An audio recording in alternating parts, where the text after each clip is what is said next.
नमस्कार विद्यार्थी मित्रांनो, माझं नाव सुहास बिसे. स्वागत आहे तुमचं सर्वांचं परत करंट अफेअर्स मराठी या आपल्या मायबोली भाषेतील एज्युकेशनल यूट्यूब चॅनलमध्ये. विद्यार्थी मित्रांनो, सर्वप्रथम आपण जर नवीन असताल, पहिल्यांदा या चॅनलवरील व्हिडिओ पाहत असताल तर चॅनलला या ठिकाणी अवश्य सबस्क्राईब सुद्धा करून घेऊ शकता.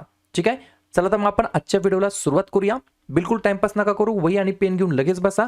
आज जो काय आपण महत्त्वाचा मुद्दा घेतलाय त्या मुद्द्याचं नाव लगेच लिहून घ्या. आपण जी काही सिरीज सुरू केली होती 12 महिन्यातील जे काही महत्त्वाचे निवडक चालू घडामोडीची सिरीज, याच्यामधील आज या ठिकाणी 5वा भाग आहे. याच्या अगोदर ऑलरेडी 4 पार्ट या ठिकाणी आपण अपलोड केलेले आहेत. हे 4 पार्ट पाहिले नसतील तर त्याच्या लिंक डिस्क्रिप्शन बॉक्समध्ये देऊन ठेवतो. टायटल लिहून घ्या, 2025 मधील मागील लेटेस्ट 12 महिन्याचे चालू घडामोडीचे इम्पॉर्टंट प्रश्न 2025-26 मध्ये कोणत्याही परीक्षेची तयारी करा. याच सिरीज मधील तुम्हाला 100% प्रश्न एक्झाम मध्ये बघायला मिळणार आहे. ठीक आहे, त्याच्यामुळे टाइमपास नका करू, वही आणि पेन घेऊन लगेच बसा आणि एक एक प्रश्न लिहून घेण्याचा प्रयत्न करा. प्रश्न क्रमांक पहिला काय आहे? भारतातील पहिला नदी डॉल्फिन लोकसंख्या सर्वेक्षण करण्यात आला भारतामध्ये. तर देशामध्ये डॉल्फिनची एकूण किती संख्या आहे किंवा किती नोंद करण्यात आलेली आहे? प्रश्न क्रमांक पहिल्याचं योग्य उत्तर आहे पर्याय क्रमांक डी, 6327. म्हणजेच काय, 6327 एवढं या ठिकाणी डॉल्फिनची संख्याची काय नोंद करण्यात आली आहे. पुढचा प्रश्न, प्रश्न क्रमांक दुसरा, केरळला हरवून कोणत्या संघाने रणजी करंडक 2024-25चं विजेतेपद जिंकलं आहे? 2 नंबरच्या प्रश्नाचं योग्य उत्तर आहे पर्याय क्रमांक सी, विदर्भ हे या प्रश्नाचं योग्य उत्तर असणार आहे. तर विदर्भाने या ठिकाणी केरळला हरवून रणजी करंडक 2024-25चं विजेतेपद या ठिकाणी पटकावलेलं आहे. पुढचा प्रश्न, प्रश्न क्रमांक तिसरा, पंतप्रधान नरेंद्र मोदी यांनी जम्मू आणि काश्मीर राज्यामध्ये झेड मोरह बोगद्याचे उद्घाटन केलं. तर या बोगद्याची एकूण लांबी किती आहे? 3 नंबरच्या प्रश्नाचं योग्य उत्तर आहे पर्याय क्रमांक सी, 6.5 किलोमीटर एवढी या ठिकाणी त्या टनेलची लांबी आहे. झेड मोरह, बघा या ठिकाणी हा जो काही टनेल आहे, बोगदा आहे, तो अत्यंत महत्त्वाचा आहे परीक्षेच्या दृष्टिकोनातून. 2-3 गोष्टी आहेत. उद्घाटन कोणी केलं? पंतप्रधान नरेंद्र मोदींनी. कशाचं? तर झेड मोरह बोगद्याचं. हा बोगदा कुठे आहे? जम्मू आणि काश्मीरमध्ये. किती किलोमीटर लांबीचा आहे? 6.5 किलोमीटरचा. असा प्रश्न फिरून विचारला जाऊ शकतो. पुढचा प्रश्न, प्रश्न क्रमांक 4, पुस्तक आहे. पुस्तकाचं नाव लिहून घ्या. How India scaled mount G20 the inside story of G20 presidency नावाचं पुस्तक आहे. या पुस्तकाचे लेखक कोण आहेत? पर्याय क्रमांक ए फॉर अमिताभ कांत असं त्यांचं नाव आहे. त्यांनी या पुस्तकाचं लेखन केलेलं आहे. जसं की तुम्हाला माहित आहे, पूर्ण वर्ष संपलं की त्या संपूर्ण वर्षभरावर आपण एक इयरबुक लॉन्च करत असतो, जे की चालू घडामोडीचे असते. याच प्रकारे जानेवारी 2025 ते डिसेंबर 2025 या संपूर्ण वर्षभराची आपण इयरबुक लवकरच लॉन्च करत आहोत. या इयरबुकमध्ये तुम्हाला संपूर्ण जानेवारी ते डिसेंबर सेपरेट चालू घडामोडीचे प्रश्न मिळणार आहेत. सोबत या ठिकाणी परीक्षेच्या दृष्टिकोनातून काही महत्त्वाचे टॉपिक्स असतात. अशा 30 पेक्षा जास्त टॉपिक वरती तुम्हाला या ठिकाणी प्रश्नोत्तर मिळणार आहेत. संपूर्ण इयरबुक मध्ये जवळपास 3000 पेक्षा जास्त प्रश्नांचा आपण या ठिकाणी समावेश केलेला आहे. तुम्हाला सांगायचं म्हटलं तर अशा प्रकारे हा कंटेंट असणार आहे. जानेवारी पासून डिसेंबर पर्यंत तुम्हाला सेपरेट 1 लाइनर क्वेश्चन्स मिळणार आहेत आणि याच्या व्यतिरिक्त काही महत्त्वाच्या टॉपिक्स वरती तुम्हाला प्रश्नोत्तर मिळणार आहेत. ही पीडीएफ पाहिजे असेल तर हा माझा व्हॉट्सअप नंबर आहे 96-730-58-600. बरोबर, या व्हॉट्सअप नंबरला हाय मेसेज टाका. इयरबुक 2025 पाहिजे असा मेसेज टाका. इयरबुक कधी भेटणार आहे, किती रुपयाला आहे, जेव्हाच काढू शकतो का, या सर्व गोष्टींची माहिती मी तुम्हाला देतो. इयरबुक लवकरच या ठिकाणी लॉन्च होणार आहे. डिसेंबर महिना त्याच्यामध्ये आपल्याला ऍड करायचा आहे. ठीक आहे, पुढचा प्रश्न, प्रश्न क्रमांक 5, मोस्ट इम्पॉर्टंट प्रश्न, स्टार मार्क करून ठेवा. भारतातील नवीन 58व्या क्रमांकाचे व्याघ्र प्रकल्प म्हणून अलीकडेच कोणते राष्ट्रीय उद्यान घोषित करण्यात आलं? 5व्या नंबरच्या प्रश्नाचं योग्य उत्तर आहे पर्याय क्रमांक डी, माधव नॅशनल पार्कला या ठिकाणी विद्यार्थी मित्रांनो 58व्या क्रमांकाचं टायगर रिझर्व व्याघ्र प्रकल्प म्हणून घोषित करण्यात आला आहे. मला कमेंट करून सांगा, हे जे काही माधव राष्ट्रीय उद्यान आहे हे कोणत्या राज्यामध्ये येतं? एवढंच मला तुम्ही कमेंट करून सांगायचं आहे. पुढचा प्रश्न, राष्ट्रीय हळद मंडळाचे मुख्यालय कोणत्या ठिकाणी स्थित आहे? तर पर्याय क्रमांक सी, निजामाबाद या ठिकाणी स्थित आहे. पुढचा प्रश्न, प्रश्न क्रमांक 7, जयपूर येथे झालेल्या आयफा अवॉर्ड्स 2025 मध्ये कोणत्या चित्रपटाने सर्वाधिक पुरस्कार जिंकलेले आहेत? 7व्या नंबरच्या प्रश्नाचं योग्य उत्तर आहे पर्याय क्रमांक बी, लापता लेडीज या चित्रपटाने सर्वाधिक पुरस्कार अवॉर्ड्स या ठिकाणी जिंकलेले आहेत आयफा अवॉर्ड्स 2025 या चित्रपट पुरस्कार सोहळ्यामध्ये. पुढचा प्रश्न, कोणत्या भारतीय बॅडमिंटन खेळाडूची प्युमा इंडियाचा ब्रँड अँबॅसेडर म्हणून नियुक्ती करण्यात आलेली आहे? तर पर्याय क्रमांक ए PV सिंधू असं त्यांचं नाव आहे. या भारतीय बॅडमिंटन खेळाडूची प्युमा इंडियाचे ब्रँड अँबॅसेडरपदी नियुक्ती करण्यात आलेली आहे. पुढचा प्रश्न, भारताच्या 76व्या क्रमांकाच्या प्रजासत्ताक दिवसाचे प्रमुख पाहुणे म्हणून कोणाला बोलवण्यात आलेलं होतं? 9व्या प्रश्नाचं योग्य उत्तर आहे पर्याय क्रमांक डी प्रबोवो सुबियांतो असं त्यांचं नाव आहे. काय नाव आहे? प्रबोवो सुबियांतो असं त्यांचं नाव आहे. 76व्या या ठिकाणी भारताच्या प्रजासत्ताक दिवसाचे ॲज अ चीफ गेस्ट म्हणून त्यांना बोलवण्यात आलं होतं. आणि हे जे काय प्रबोवो सुबियांतो आहेत कोणत्या देशाचे आहेत? तर इंडोनेशिया देशाचे या ठिकाणी वर्तमानमधील काय आहेत? पंतप्रधान आहेत. एवढी गोष्ट तुम्हाला लक्षात ठेवायची आहे. पुढचा प्रश्न, खेलो इंडिया हिवाळी क्रीडा स्पर्धा 2025 मध्ये पदक तालिकेमध्ये प्रथम क्रमांक कोणी मिळवलेला आहे? 10व्या नंबरच्या प्रश्नाचं योग्य उत्तर आहे पर्याय क्रमांक सी इंडियन आर्मी. भारतीय लष्कराने या ठिकाणी खेलो इंडिया हिवाळी क्रीडा स्पर्धा 2025 मध्ये पदक तालिकेमध्ये प्रथम क्रमांक पटकावलेला आहे. इंडियन आर्मीने एकूण 7 पदके जिंकली, ज्याच्यामध्ये एकूण 18 पदके जिंकली, ज्याच्यामध्ये 7 सुवर्ण आहेत, 5 रौप्य आहेत आणि 6 कांस्य आहेत. 7 आणि 5 12, 12 आणि 6 18. कन्फ्युजन झालं. भारतीय लष्कराने एकूण 18 पदके जिंकली, त्याच्यामध्ये 7 गोल्ड मेडल आहेत, त्याच्यानंतर 5 सिल्वर मेडल आहेत आणि 6 ब्रॉन्झ मेडल आहेत. बरोबर, ठीक आहे. पुढचा प्रश्न, प्रश्न क्रमांक 11वा महत्वाचा प्रश्न आहे. कोणत्या राज्याने स्वतःचा उपग्रह प्रक्षेपित करण्याची घोषणा केलेली होती? 11व्या नंबरच्या प्रश्नाचं योग्य उत्तर आहे पर्याय क्रमांक बी आसाम राज्याने. आणि याचं नाव काय आहे या जे काही सेल्फ स्टेट सॅटेलाइटचं? तर आसाम सॅट. बरोबर, असं याचं या ठिकाणी नाव आहे. ठीक आहे. कालच्या सिरीजमध्ये आपण अजून एक पाहिलं होतं पहा. आसाम राज्याने काय केलं होतं?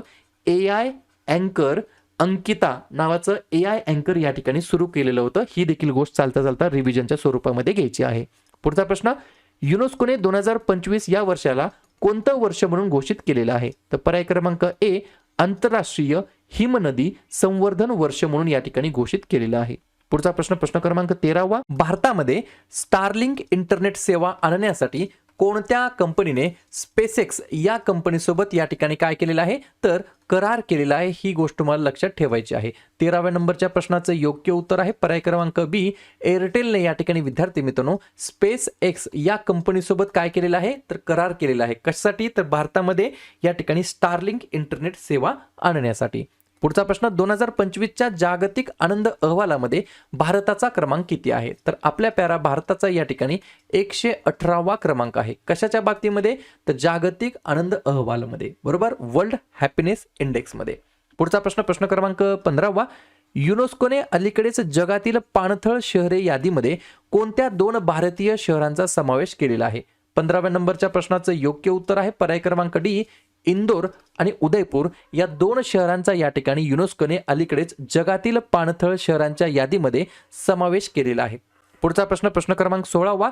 संयुक्त राष्ट्रांनी घोषित केलेला जागतिक हिमनदी दिवस दरवर्षी कधी पाळला जात असतो? तर पर्याय क्रमांक सी 21 मार्चला दरवर्षी विद्यार्थी मित्रांनो या ठिकाणी संयुक्त राष्ट्रांनी घोषित केलेला जागतिक हिमनदी दिवस म्हणून आपण या ठिकाणी पाळला जात असतो, सेलिब्रेट केला जात असतो. पुढचा प्रश्न, नामिबियाच्या पहिल्या महिला राष्ट्रपती म्हणून कोणाची निवड करण्यात आलेली आहे? 17व्या नंबरच्या प्रश्नाचं योग्य उत्तर आहे पर्याय क्रमांक बी. लक्षात घ्या कोणत्या देशाचे या ठिकाणी आहेत हे राष्ट्रपती? Namibia. N for Namibia. N for पहिल्या महिला राष्ट्रपती कोण आहेत? नेतुद्बो नंदी नदतवाह असं त्यांचं नाव आहे. पुढचा प्रश्न, शांतता आणि जागतिक नेतृत्वासाठी गोल्ड मर्क्युरी अवॉर्ड 2025 कोणाला प्रदान केला जाणार आहे? तर पर्याय क्रमांक ए दलाई लामा यांना या ठिकाणी शांतता आणि जागतिक नेतृत्वासाठी गोल्ड मर्क्युरी पुरस्कार 2025 ने सन्मानित करण्यात येणार आहे. पुढचा प्रश्न, डोनाल्ड ट्रम्प हे अमेरिकेचे वर्तमानमधील कितव्या क्रमांकाचे राष्ट्राध्यक्ष म्हणून कामकाज पाहत आहेत? तर तात्या या ठिकाणी पर्याय क्रमांक डी 47व्या क्रमांकाचे या ठिकाणी वर्तमानमधील अमेरिकेचे राष्ट्राध्यक्ष पदी आहेत. कोण? तात्या डोनाल्ड ट्रम्प. पुढचा प्रश्न, भारतातील कोणत्या वारसा स्थळाचा समावेश 2025च्या जागतिक स्मारकांच्या वॉच लिस्टमध्ये करण्यात आलेला आहे? 20व्या नंबरच्या प्रश्नाचं योग्य उत्तर आहे पर्याय क्रमांक सी मुसी नदीकाठी असलेल्या ऐतिहासिक इमारती यांना या ठिकाणी जागतिक स्मारकांच्या वॉच लिस्टमध्ये समावेश करण्यात आलेला आहे. पुढचा प्रश्न, भारतातील पहिलं सेंद्रिय मत्स्यपालन क्लस्टर कोणत्या राज्यामध्ये सुरू करण्यात आलेलं आहे?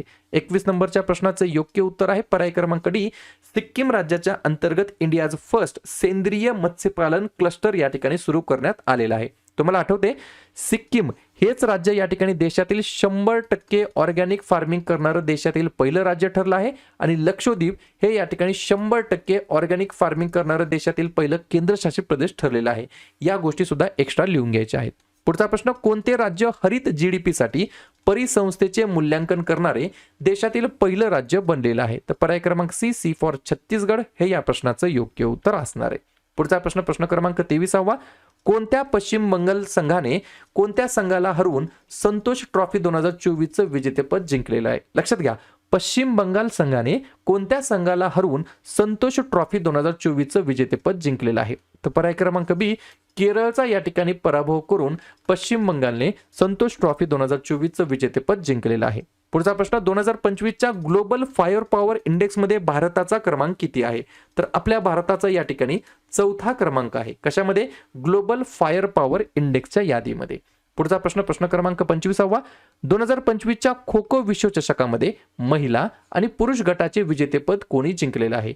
25 नंबरच्या प्रश्नाचं योग्य उत्तर आहे पर्याय क्रमांक डी, परत एकदा आपला प्यारा भारत देश. लक्षात घ्या, तो काय मेन्स गटाचा जो काय खो खो विश्वचषक झाला, बरोबर, मेलचा बरोबर किंवा मेन्सचा, पुरुषांचा जिंकला या ठिकाणी भारताने आणि या पुरुषांच्या कॅटेगरीमध्ये या ठिकाणी भारताने नेपाळचा पराभव केलेला आहे. अशाच प्रकारे वुमन्स कॅटेगरीमध्ये, महिला कॅटेगरीमध्ये देखील भारतानेच विजय प्राप्त केला आहे आणि याही ठिकाणी नेपाळच्याच महिला संघाचा पराभव केलेला आहे. म्हणजेच पुरुष आणि महिला या दोन्ही गटाचे विजेतेपद भारताने जिंकलं आणि दोन्ही गटामध्ये पराभूत करण्यात आलं आहे नेपाळला. पुढचा प्रश्न, भारताच्या पहिल्या मानवी पाण्याखालील मोहिमेचं नाव काय आहे? तर पर्याय क्रमांक सी, समुद्रयान असं या ठिकाणी पहिल्या मानवी पाण्याखालील मोहिमेचं नाव आहे भारताच्या. पुढचा प्रश्न, 2025 मध्ये कोणत्या राज्यामध्ये राष्ट्रपती राजवट लागू करण्यात आलेली आहे? 27 नंबरच्या प्रश्नाचं योग्य उत्तर आहे पर्याय क्रमांक बी, मणिपूर राज्याच्या अंतर्गत या ठिकाणी प्रेसिडेंट रूल राष्ट्रपती राजवट लागू करण्यात आलेली आहे. पुढचा प्रश्न, 17वी ब्रिक्स शिखर परिषद कोठे आयोजित करण्यात आलेली होती? तर पर्याय क्रमांक ए, रिओ दी जानेरो म्हणजेच ब्राझील या ठिकाणी 17व्या क्रमांकाची ब्रिक्स शिखर परिषद या ठिकाणी आयोजित करण्यात आलेली होती. पुढचा प्रश्न, प्रश्न क्रमांक 29, 2025चा नोबेल शांतता पुरस्कार कोणाला देण्यात आलेला आहे? 29 नंबरच्या प्रश्नाचं योग्य उत्तर आहे पर्याय क्रमांक डी, मारिया कोरिनो मचांडो असं त्यांचं नाव आहे. काय नाव आहे? मारिया कोरिना मचाडो असं त्यांचं नाव आहे. त्यांना या ठिकाणी 2025च्या नोबेल शांतता पुरस्काराने सन्मानित करण्यात आलं आहे. पुढचा प्रश्न, युनेस्कोचे पहिले अरब महासंचालक कोण बनले आहेत? 30व्या नंबरच्या प्रश्नाचं योग्य उत्तर आहे पर्याय क्रमांक सी, खालेद अल एनानी असं त्यांचं नाव आहे. युरोप नाही, युनेस्कोचे पहिले अरब महासंचालक पदी त्यांची नियुक्ती करण्यात आलेली आहे. खालेद अल एनानी असं त्यांचं नाव आहे. पुढचा प्रश्न, भारत आणि रशिया यांच्यातील इंद्र 2025 हा जो काही संयुक्त लष्करी सराव आहे कोठे आयोजित केला जात आहे? तर पर्याय क्रमांक डी, राजस्थान राज्याच्या अंतर्गत या ठिकाणी आयोजित केला जात आहे. पुढचा प्रश्न, प्रतिष्ठित शस्त्र रामानुजन 2025 पुरस्कार कोणाला देण्यात आलेला आहे? तर पर्याय क्रमांक सी, अलेक्झांडर स्मिथ असं त्यांचं नाव आहे. प्रतिष्ठित शस्त्र रामानुजन 2025 या पुरस्काराने त्यांना सन्मानित करण्यात आलेलं आहे. पुढचा प्रश्न, प्रश्न क्रमांक 33, भारतीय राजकारणी डी.व्ही. पाटील यांच्या नावावरून कोणत्या विमानतळाचे नाव बदलण्यात आलेलं आहे? तर पर्याय क्रमांक बी, नवी मुंबई विमानतळ. न्यू मुंबई विमानतळ हे या प्रश्नाचं योग्य उत्तर असणार आहे. पुढचा प्रश्न, दरवर्षी भारतीय वायुसेना दिवस कोणत्या तारखेला साजरा केला जात असतो? तर पर्याय क्रमांक ए, दरवर्षी 8 ऑक्टोबरला आपण या ठिकाणी भारतीय वायुसेना दिवस म्हणून साजरा करतो. पुढचा प्रश्न, प्रश्न क्रमांक 35वा, राईट टू डिस्कनेक्ट विधेयक सादर करणारं पहिलं भारतीय राज्य कोणतं ठरलं आहे? तर पर्याय क्रमांक डी, केरळ हे या प्रश्नाचं योग्य उत्तर असणार आहे. तुम्हाला आठवते, अगदी अलीकडेच या ठिकाणी सुप्रिया सुळे यांनी देखील महाराष्ट्रामध्ये राईट टू डिस्कनेक्ट नावाचं विधेयक या ठिकाणी सादर केलेलं आहे. पुढचा प्रश्न, केंद्रीय वन्यजीव संरक्षण कायद्यामध्ये सुधारणा करण्यासाठी विधेयक मंजूर करणारं पहिलं भारतीय राज्य कोणतं ठरलं आहे? याही ठिकाणी पर्याय क्रमांक सी, केरळ हे या प्रश्नाचं योग्य उत्तर असणार आहे. पुढचा प्रश्न, प्रश्न क्रमांक 37, भारतातील पहिली चित्ता सफारी कोणत्या राष्ट्रीय उद्यानामध्ये सुरू करण्यात आलेली आहे? तर पर्याय क्रमांक बी, कुनो राष्ट्रीय उद्यान. जसं की मी तुम्हाला मगाशी विचारलं होतं, माधव राष्ट्रीय उद्यान कोणत्या राज्यामध्ये आहे? तर त्याच प्रकारे कुनो राष्ट्रीय उद्यान कोणत्या राज्यामध्ये आहे? हे दोन्ही नॅशनल पार्क, एवढंच मला कमेंट बॉक्समध्ये सांगायचं आहे. पुढचा प्रश्न, गोबी वाळवंटामध्ये जगातील पहिला सौर औष्णिक ऊर्जा प्रकल्प कोणत्या देशाने सुरू केलेला आहे? तर पर्याय क्रमांक ए, अशा प्रकारचे कुटाने कोण करतं? तर चीन देश करतो. तर गोबी वाळवंटामध्ये जगातील पहिला सौर औष्णिक ऊर्जा प्रकल्प चीन या देशाने सुरू केलेला आहे. पुढचा प्रश्न, भारतातील पहिलं पूर्णपणे सौर ऊर्जावर चालणारे प्राणी संग्रहालय कोणत्या राज्यामध्ये विकसित केलं जात आहे? तर पर्याय क्रमांक डी, बेंगलोर हे या प्रश्नाचं योग्य उत्तर असणार आहे. पुढचा प्रश्न, मिसेस युनिव्हर्स 2025 चा किताब जिंकणारी पहिली भारतीय कोण बनलेली आहे? तर पर्याय क्रमांक या ठिकाणी सी, शेरी सिंग असं त्यांचं नाव आहे. मिसेस युनिव्हर्स 2025 चा किताब जिंकणाऱ्या पहिल्या भारतीय महिला ठरलेल्या आहेत, शेरी सिंग असं त्यांचं नाव आहे. तर अशा प्रकारे आजच्या व्हिडिओमध्ये आपण काय पाहिलं, जे काही महत्त्वाचे 12 महिन्याचे जे काही महत्त्वाचे चालू घडामोडीचे प्रश्न बनत असतील परीक्षेच्या दृष्टिकोनातून, त्याच्यावरती आपण एक सिरीज सुरू केली होती. त्याच्यामध्ये आपण एक रिव्हिजन मारण्याचा प्रयत्न केला. व्हिडिओ आवडला असेल नक्की व्हिडिओ लाईक करा. जवळच्या मित्रमैत्रिणींना व्हॉट्सअप ग्रुपमध्ये, टेलिग्राम ग्रुपमध्ये हा व्हिडिओ, हे यूट्यूब चॅनल जरूर शेअर करा. आणि ही जी काही 7:30ची आपण सिरीज या ठिकाणी सुरू केलेली आहे, याच्यामध्ये पुढचा व्हिडिओ कोणत्या टॉपिकवरती पाहिजे हे मला जाताना नक्की कमेंट करा. नवीन असताल, चॅनलला सबस्क्राईब नसेल केलं तर चॅनलला सबस्क्राईब देखील करायला बिलकुल विसरू नका. व्हिडिओ पाहिल्याबद्दल सर्वांचं अगदी मनापासून आभार आणि धन्यवाद. तर लगेच काय करूया, डिसेंबर महिन्यातील जेवढेही महत्त्वाचे दिवस असतील त्याच्यावरती आपण एकदा चर्चा करूया. लिहून घ्या.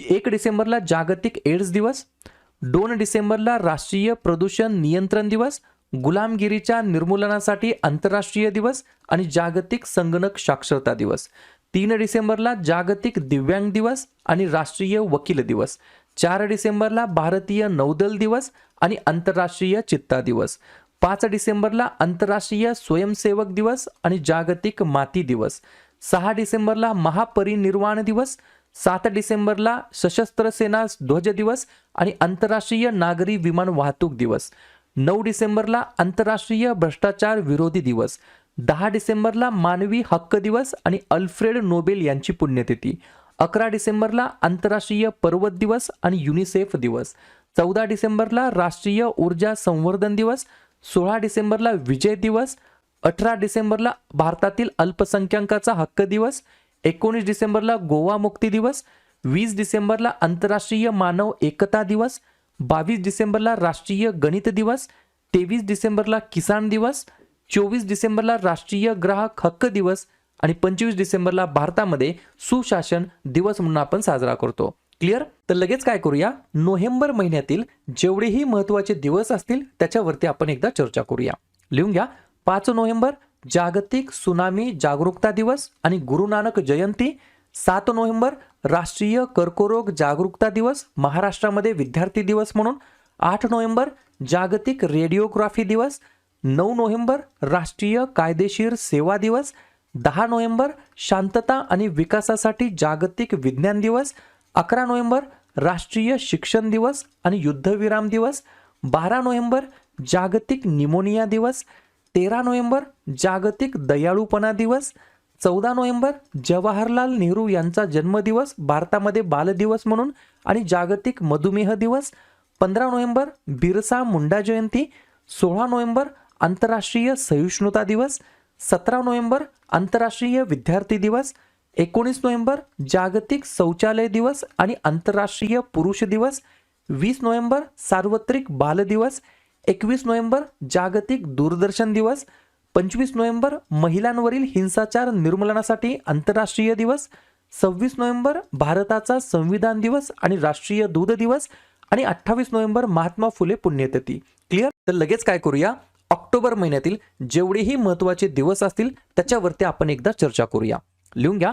1 ऑक्टोबर वृद्ध व्यक्तींचा आंतरराष्ट्रीय दिवस आणि जागतिक शाकाहारी दिवस, 2 ऑक्टोबर गांधी जयंती, आंतरराष्ट्रीय अहिंसा दिवस आणि लाल बहादूर शास्त्री जयंती, 5 ऑक्टोबर जागतिक शिक्षक दिवस, त्यानंतर जागतिक अधिवास दिवस ऑक्टोबर महिन्याच्या पहिल्या सोमवारी म्हणजेच यावर्षी 6 ऑक्टोबरला आहे, 7 ऑक्टोबरला जागतिक कापूस दिवस, 8 ऑक्टोबर भारतीय वायुसेना दिवस, 9 ऑक्टोबर जागतिक पोस्टल दिवस, 10 ऑक्टोबर राष्ट्रीय डाक दिवस आणि जागतिक मानसिक आरोग्य दिवस, 11 ऑक्टोबर आंतरराष्ट्रीय बालिका दिवस, 13 ऑक्टोबर आपत्ती जोखीम कमी करण्यासाठी आंतरराष्ट्रीय दिवस, 14 ऑक्टोबर जागतिक मानक दिवस, 15 ऑक्टोबर जागतिक विद्यार्थी दिवस, 16 ऑक्टोबर जागतिक अन्न दिवस, जागतिक भूल दिवस आणि जागतिक मणक्यांचे दिवस, 17 ऑक्टोबर गरिबी निर्मूलनासाठी आंतरराष्ट्रीय दिवस, 20 ऑक्टोबर जागतिक सांख्यिकी दिवस,